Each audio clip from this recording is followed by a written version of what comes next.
मनुष्य का स्वभाव ऐसा होता है कि यदि उसे कोई नया कार्य शुरू करना हो और उस काम को करने के लिए ज़रूरी चीज़ें भी मिल जाएं, लेकिन उसके बाद भी वह छोटी छोटी कमियों को खोजता है और शिकायत करता है कि यदि मुझे यह मिल जाता तो यह काम कर लेता। एक शिकायती इंसान को हमेशा हर चीज़ में कमी दिखाई देती है, लेकिन जो मनुष्य जिम्मेदारी उठाने वाला होता है वह कभी भी शिकायत नहीं करता। आज की कहानी भी एक ऐसे व्यक्ति की कहानी है जिसने जो कहा उसे वही मिला। इतना मिलने के बाद भी वह उसे नजरअंदाज कर देता है। तो चलिए शुरू करते हैं। आज की कहानी एक व्यापारी था। वह व्यापार के लिए एक शहर से दूसरे शहर जा रहा था। दोनों शहर के बीच एक रेगिस्तान पड़ता था। वह व्यक्ति जीवन की हर समस्या को लेकर बहुत नेगेटिव था। उसे हर चीज में हमेशा कमी ही दिखाई देती थी। वह रेगिस्तान की तरफ जा रहा था।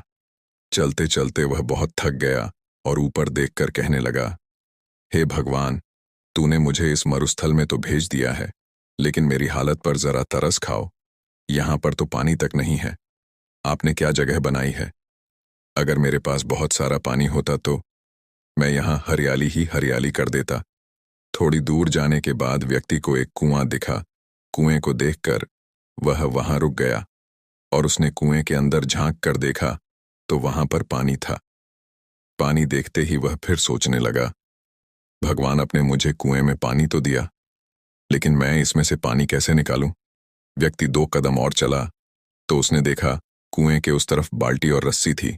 उसने पहले पानी पीकर अपनी प्यास बुझाई और फिर वह सोचने लगा, अरे भगवान, यहाँ पर बाल्टी और रस्सी तो है, लेकिन मुझे यहाँ हरियाली लाने के लिए पानी को ले जाने की जरूरत है और मैं भला इसे ढोकर कैसे ले जा सकता हूँ? तभी उसने देखा तो उसे एक ऊंट दिखाई दिया। ऊंट को देखते ही वह व्यक्ति डर गया। अरे ये क्या हो रहा है? जो मैं बोले जा रहा हूं वही मुझे मिलता जा रहा है। क्या सचमुच मुझे ऊंट पर पानी ढोकर ले जाना पड़ेगा?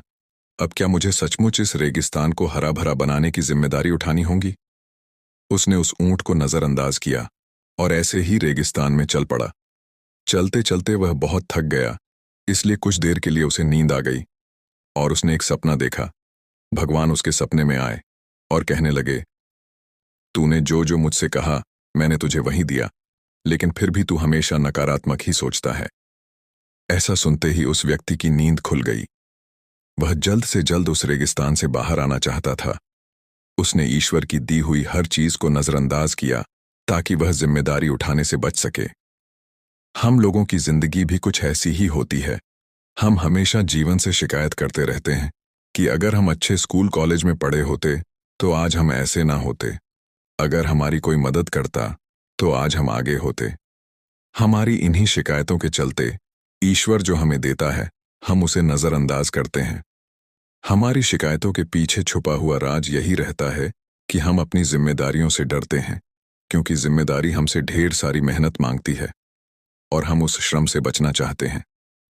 यह कहानी हमें यह बताती है कि हम जीवन में जो भी कर रहे हैं उसकी जिम्मेदारी हमें खुद लेनी होगी, क्योंकि जिम्मेदारी लेने से ही हम आगे बढ़ पाएंगे। इसलिए आज से ही शिकायत करना छोड़ो, पर जो भी जितना भी हमारे आसपास है उसको पकड़कर जीवन में आगे बढ़ते जाओ।